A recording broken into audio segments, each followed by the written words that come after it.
Good morning, all of you. My name is Son Singh Rajput from Model School Sema. You are most welcome in Ditto Academy.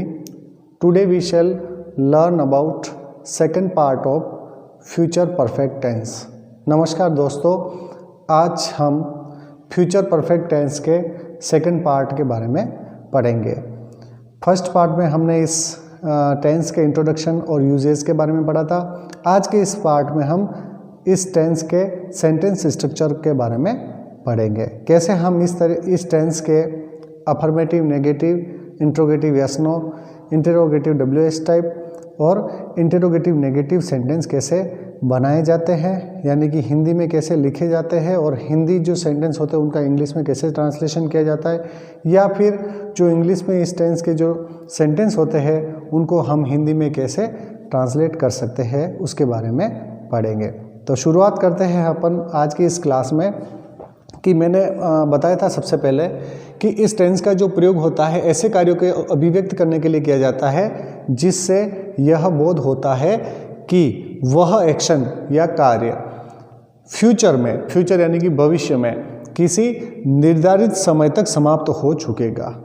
Okay, यानी कि ऐसा कोई action या कार्य है जो फ्यूचर यानी कि भविष्य में किसी निर्धारित समय है उस अवधि के अंदर कंप्लीट हो जाएगा। और इस टेंस के हिंदी वाक्यों के पीछे चुका होगा, चुकी होगी और चुके होंगे या चुकेगा, चुकेगी, चुकेंगे आदि शब्द आते हैं। ठीक, तो हम सबसे पहले शुरुआत करते हैं अपन का जो अफर्मेटिव सेंटेंस है उसका जो फॉर्मूला है, यानी कि स्ट्रक्चर क्या है। Subject plus will, shall plus है प्लस वर्ब की थर्ड फॉर्म प्लस ऑब्जेक्ट। मैंने कल बताया था आपको आई और वी के साथ शैल हैव आएगा, बाकी अन्य जो सब्जेक्ट होंगे उनके साथ विल हैव आएगा।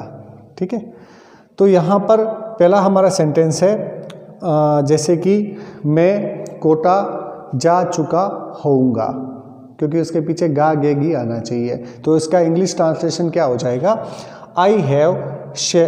आई shall have gone to Kota. हम कोटा जा चुके होंगे, तो इसकी इंग्लिश हो जाएगी we shall have gone to Kota. I और वी में शैल आएगा, बाकी में क्या आएगा, विल आ रहा, विल का प्रयोग हुआ। और थर्ड स्थान पे है हैव आ गया। और फोर्थ स्थान पे क्या है हमारे वर्ब की थर्ड फॉर्म, तो इसमें गो की थर्ड फॉर्म गो, वेंट, गॉन थर्ड फॉर्म आ रही है। और बाकी जो अलग स्ट्रक्चर ऑब्जेक्ट हो तो ऑब्जेक्ट, नहीं तो बाकी का जो स्ट्रक्चर है पीछे आएगा। तो हमारा अगला सेंटेंस है हम कोटा जा चुके होंगे। इसकी इंग्लिश हो जाएगी we shall have gone to Kota. तुम कोटा जा चुके होंगे, इसकी इंग्लिश हो जाएगी you will have gone to Kota. इसके साथ विल हैव आएगा, बाकी अन्य के साथ विल हैव आएगा। वे कोटा जा चुके होंगे, उसकी इंग्लिश हो जाएगी they will have gone to Kota. और वह कोटा जा चुका होगा, उसकी इंग्लिश हो जाएगी he will have gone to Kota.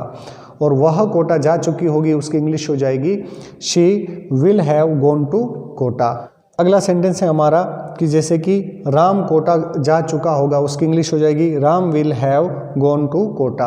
और गीता कोटा जा चुकी होगी, उसकी इंग्लिश हो जाएगी Geeta will have gone to Kota. यानी कि हमने गो वर्ब ली और इसमें से 4 प्लूरल और 4 सिंगुलर के सेंटेंस बनाए हैं। आप इसकी अधिक प्रैक्टिस कर सकते हैं। जैसे कि मैं कोई भी सेंटेंस है, जैसे कि मैं भोजन ले चुका होऊंगा, तुम भोजन ले चुके होंगे, हम भोजन ले चुके होंगे, वे भोजन ले चुके होंगे, वह भोजन ले चुका होगा, वह भोजन ले चुकी होगी, राम भोजन ले चुका होगा और गीता भोजन ले चुकी होगी। फिर उन्हीं हिंदी सेंटेंस को आपको इस फॉर्मूले की सहायता से आप उसको इंग्लिश में कन्वर्ट कर सकते हैं। अब इन्हीं सेंटेंस को मैंने नेगेटिव सेंटेंस में बदला है। ठीक है, इसका जो स्ट्रक्चर क्या है, नेगेटिव यानी कि नकारात्मक वाक्य, उसका है subject plus will shall plus not plus have plus verb की थर्ड फॉर्म और ऑब्जेक्ट। जैसे कि मैं कोटा नहीं जा चुका होऊंगा, उसकी इंग्लिश हो जाएगी I shall not have gone to Kota. अब देखो यहाँ पे स्ट्रक्चर क्या है, इसमें सबसे पहले ये सब्जेक्ट आ गया इन सभी सेंटेंस में। सेकंड स्थान पे विल शैल में से तो ऊपर वाले आई वी उनमें शैल आ रहा है, बाकी सभी में विल आएगा। फिर इनके बीच में नॉट है और नॉट के बाद किसका प्रयोग है, हैव का प्रयोग है। और फिर वर्ब की थर्ड फॉर्म का प्रयोग है और फिर अन्य जो स्ट्रक्चर है वो। ओके, और हम कोटा नहीं जा चुके होंगे उसकी इंग्लिश हो जाएगी we shall not have gone to Kota. तुम कोटा नहीं जा चुके होंगे इसकी इंग्लिश हो जाएगी you will not have gone to Kota. वे कोटा नहीं जा चुके होंगे उसकी इंग्लिश हो जाएगी they will not have gone to Kota. वह कोटा नहीं जा चुका होगा उसकी इंग्लिश हो जाएगी he will not have gone to Kota. वह कोटा नहीं जा चुकी होगी उसकी इंग्लिश हो जाएगी she will not have gone to Kota. Ram Kota नहीं जा चुका होगा उसकी इंग्लिश हो जाएगी Ram will not have gone to Kota. और गीता कोटा नहीं जा चुकी होगी उसकी इंग्लिश हो जाएगी Geeta will not have gone to Kota. यानी कि आप कोई भी सेंटेंस बना रहे हो उसको आप नेगेटिव में कन्वर्ट कर सकते हैं, जैसे कि मैं भोजन नहीं ले चुका होऊंगा, फिर उस ये सेंटेंस 8 लिख के उसके ध्यान रखना कि 4 अपने प्लूरल बना सकते हो, आई वी यू दे, और बाकी के ही शी राम और गीता, ये सब्जेक्ट लेके आप बना सकते हो हिंदी में लिख के, फिर उसको आप इंग्लिश में ट्रांसलेट कर सकते हो, ताकि क्या कि आपकी इंग्लिश अच्छी तरीके से इम्प्रूव हो जाएगी। तीसरा जो हमारा जो सेंटेंस टाइप है वो है interrogative yes no type sentence. इसका जो स्ट्रक्चर है will shall plus subject plus have plus verb की थर्ड फॉर्म प्लस ऑब्जेक्ट। ये ऐसे सेंटेंस होते हैं यस नो टाइप, मैंने पहले भी बताया था क्या से शुरू होते हैं और क्या से सबसे पहले आता है हिंदी वाले वाक्यों में, और इंग्लिश वाले वाक्यों में इनके में क्या कि विल शैल सबसे पहले आएगा, यानी कि हेल्पिंग वर्ब सबसे पहले आएगी, फिर उसके बाद सब्जेक्ट प्लस उसके बाद हैव प्लस वर्ब की थर्ड फॉर्म प्लस ऑब्जेक्ट। ये क्या से शुरू होते हैं और क्या से क्वेश्चन जब किसी से करते हैं और सामने वाला रिप्लाई यस या नो में देता है, इसलिए इनको यस नो टाइप कहा जाता है। यानी कि पहला सेंटेंस है क्या मैं कोटा जा चुका होऊंगा, उसकी इंग्लिश हो जाएगी shall I have gone to Kota. क्या हम कोटा जा चुके होंगे उसकी इंग्लिश हो जाएगी shall we have gone to Kota. क्या तुम कोटा जा चुके होंगे इसकी इंग्लिश हो जाएगी have you will you have gone to Kota. यानी कि हमारा जो स्ट्रक्चर है, यानी कि जो फॉर्मूला, उसी के आधार पे ये सेंटेंस आप इंग्लिश में कन्वर्ट कर सकते हो। यानी कि विल शैल में से देखो ऊपर दोनों में शैल आ रहा है, बाकी में विल आ रहा है, फिर सब्जेक्ट आ गया दूसरे स्थान पे, तीसरे स्थान पे हैव आ रहा है, और चौथे स्थान पे वर्ब की थर्ड फॉर्म आ रही है, और बाकी जो ऑब्जेक्ट है ही नहीं इस सेंटेंस के अंदर। ओके, अब है क्या तुम कोटा जा चुके होंगे, उसकी इंग्लिश हो जाएगी will you have gone to Kota. क्या वे कोटा जा चुके होंगे, उसकी इंग्लिश हो जाएगी will they have gone to Kota. क्या वह कोटा जा चुका होगा, उसकी इंग्लिश हो जाएगी will he have gone to Kota.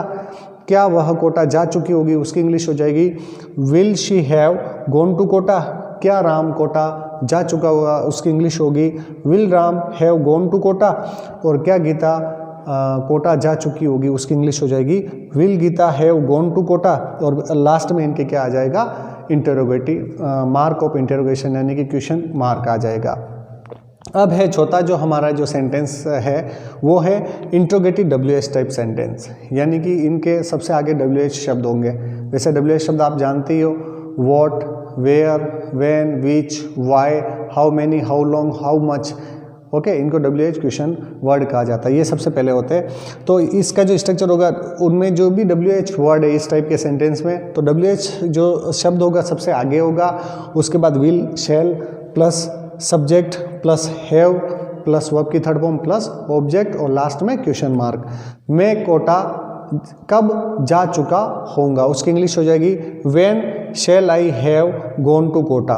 हम कोटा कब जा चुके होंगे, उसकी इंग्लिश हो जाएगी when shall we have gone to Kota. तुम कोटा कब जा चुके होंगे, उसकी इंग्लिश हो जाएगी when will you have gone to Kota.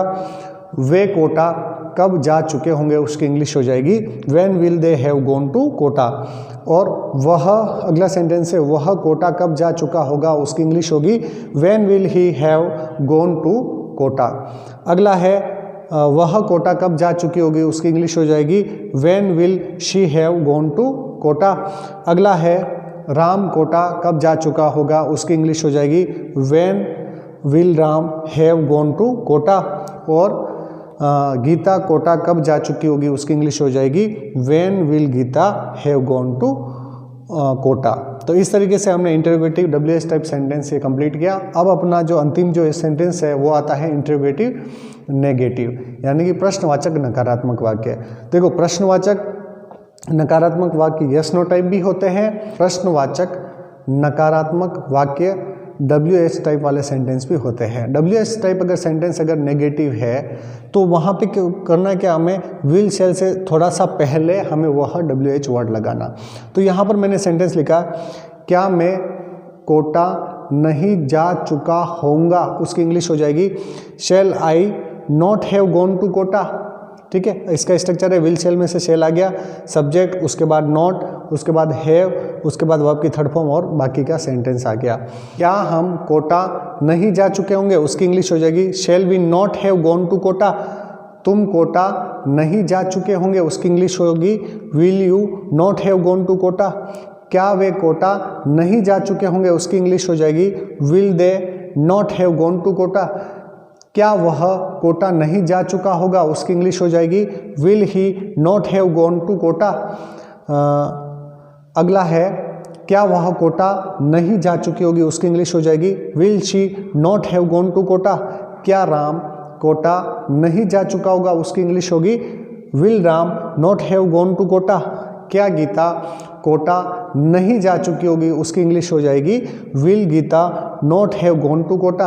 अगर इसी सेंटेंस को अगर WH टाइप नेगेटिव बनाना चाहो, जैसे कि मैं कोटा क्यों नहीं जा चुका होऊंगा, तो उसकी हो जाएगी वाई आ जाएगा, why shall I not have gone to Kota. मैं कोटा क्यों नहीं जा चुका होऊंगा, तो आप ऐसे भी बना सकते हैं। तो इस तरीके से आज के हम इस सेकंड पार्ट के अंदर हमने फ्यूचर परफेक्ट टेंस के सेंटेंस स्ट्रक्चर के बारे में पढ़ा। क्योंकि टेंस को अगर आप कंप्लीट करना चाहते हैं तो सबसे पहले उनके उस टेंस के जो हिंदी वाक्य होते हैं उनके पीछे कौन कौन से शब्द आते हैं, ताकि उनकी सहायता से आप सेंटेंस बना पाओगे। और उसके दूसरा इंपॉर्टेंट ये है कि उस टेंस का जो फॉर्मूला या स्ट्रक्चर आपको याद होना बहुत ज़रूरी है। यानी कि अफर्मेटिव का क्या स्ट्रक्चर होता है, नेगेटिव का क्या स्ट्रक्चर होता है, इंट्रोगेटिव यस नो का स्ट्रक्चर क्या होता है, इंट्रोगेटिव WH टाइप सेंटेंस का स्ट्रक्चर क्या होता है, और इंट्रोगेटिव नेगेटिव सेंटेंस का क्या स्ट्रक्चर होता है। तो फॉर्मूला जब याद होगा तो आप किसी भी हिंदी सेंटेंस को इंग्लिश में ट्रांसलेट कर पाओगे। अगर आज हमारा ये जो वीडियो अच्छा लगा तो इसको अधिक से अधिक लाइक करें, और सभी विद्यार्थियों के लिए जो ये यूज़फुल चैनल है डिटो एकेडमी, उसको सब्सक्राइब करें। धन्यवाद।